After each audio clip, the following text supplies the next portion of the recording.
예, 피터 나바로라고요. 전에 트럼프 행정부 시절에 백악관 경제고문 역할을 했던 분입니다.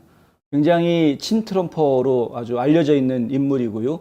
부정선거 문제에 대해서도 백서를 만들어서 배포할 정도로 부정선거 문제에도 누구보다 더 일가견이 있는 그런 인물이기도 합니다. 근데 이 피터 나바로가 지난번에 방송에 출연을 했는데 MSNBC 방송에 출연을 했습니다. 잘 아시겠지만 MSNBC 방송은 완전히 좌파 중에 좌파 방송이죠. 그런데 이 방송에 출연을 해가지고 뭐라고 얘기를 했냐면 이번 중간선거에서 공화당이 이기게 되면 그러면 공화당에서는 분명히 바이든 대통령의 탄핵을 추진하려고 할 것이고 자신이 그 탄핵 추진 노력에 선봉에 서겠다, 주도하겠다 이런 이야기를 했습니다.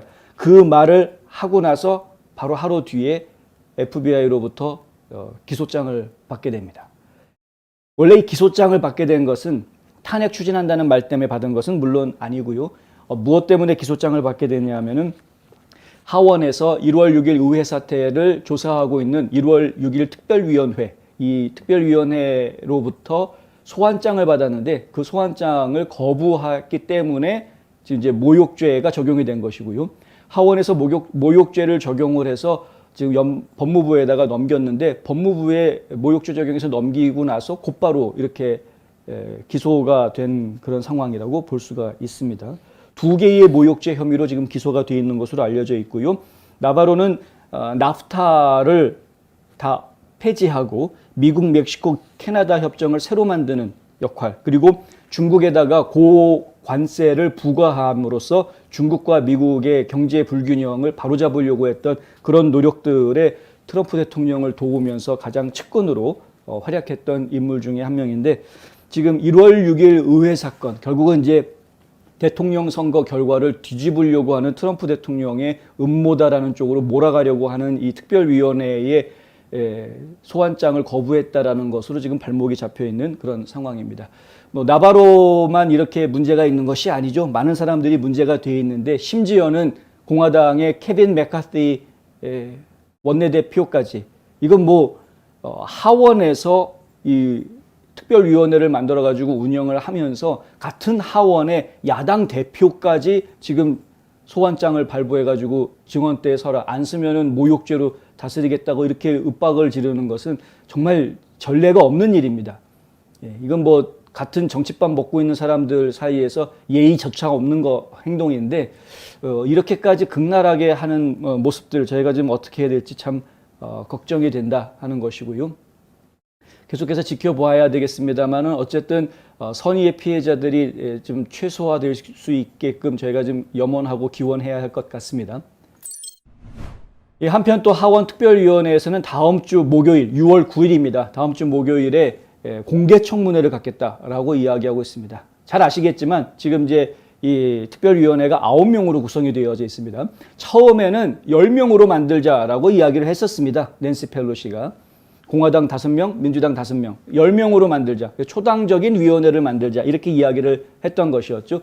그랬는데 정작 케빈 맥카티 공화당 대표가 그러면 공화당 의원들은 이 사람들로 위원회 구성하자 하고 5명의 명단을 제시를 했는데 낸시 펠로시가 그중에서 2명을 거부하죠.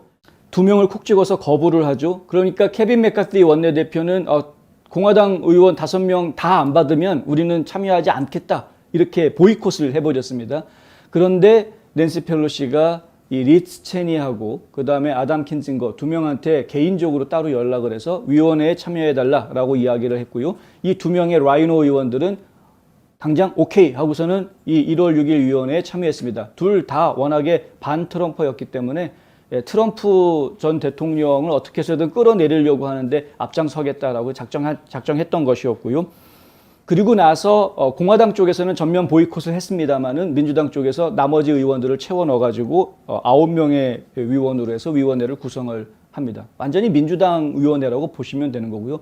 지금 이제 언론에서는 특히 이제 보수 언론에서는 펠로시 의원회다라고 아예 이름을 붙여놓은 제이비님 감사합니다. 짐 조던 의원이었죠. 짐 조던하고 짐 뱅크스하고. 근데 하여간 그 공화당의 진정한 공화당의 식견이나 목소리를 낼 수 있는 의원들은 철저하게 다 배제되어 있는 것이고요. 라이노 둘 딱 꽂아놓고 그냥 민주당이 다 이끌고 가고 있는 그런 의원회가 되어져 있습니다. 그러니까 이런 상황에서 이미 기울어진 운동장 정도가 아니고요. 이거는 완전히 그냥 남의 나라 같은 그런 분위기가 되어져 있는데 그동안에 비공개로 상당히 많은 인터뷰들을 가져왔습니다. 약 1000건의 인터뷰를 실시했다라고 지금 나와 있고요. 지난 10여 개월 이상 동안 진행되어져 온 그런 각종 인터뷰를 통해서 그리고 여러 가지 그 소환장이라든가 이런 것들을 통해서 확보한 자료들을 공개하겠다. 그중에 당연히 일부만 공개하겠죠. 어떤 걸 공개하려는지 모르겠습니다만은 여러분들이 전혀 모르는 새로운 것을 공개하겠다라고 아주 처음부터 홍보를 지금 대단히 했습니다. 결국에는 도널드 트럼프 대통령한테 굉장히 불리한 그런 자료들이 많이 공개가 될 것으로 예상이 됩니다. 이 위원회 특성 자체가 지금 현재 그렇기 때문에 그래서 다음 주에는 지금 촉각을 저희가 곤두세우고 어떤 얘기들이 나올지 지금 지켜봐야 되는 그런 상황입니다. 1월 6일 위원회 멤버로 있는 제이미 라스킨, 메릴랜드주의 민주당 하원 의원인데 라스킨 하원 의원도 아주 극좌죠. 이 사람도. 라스킨 의원은 지난 4월 달에 청문회는 하원의 지붕을 날려버릴 이야기를 들려주게 될 거다라고 이야기했습니다.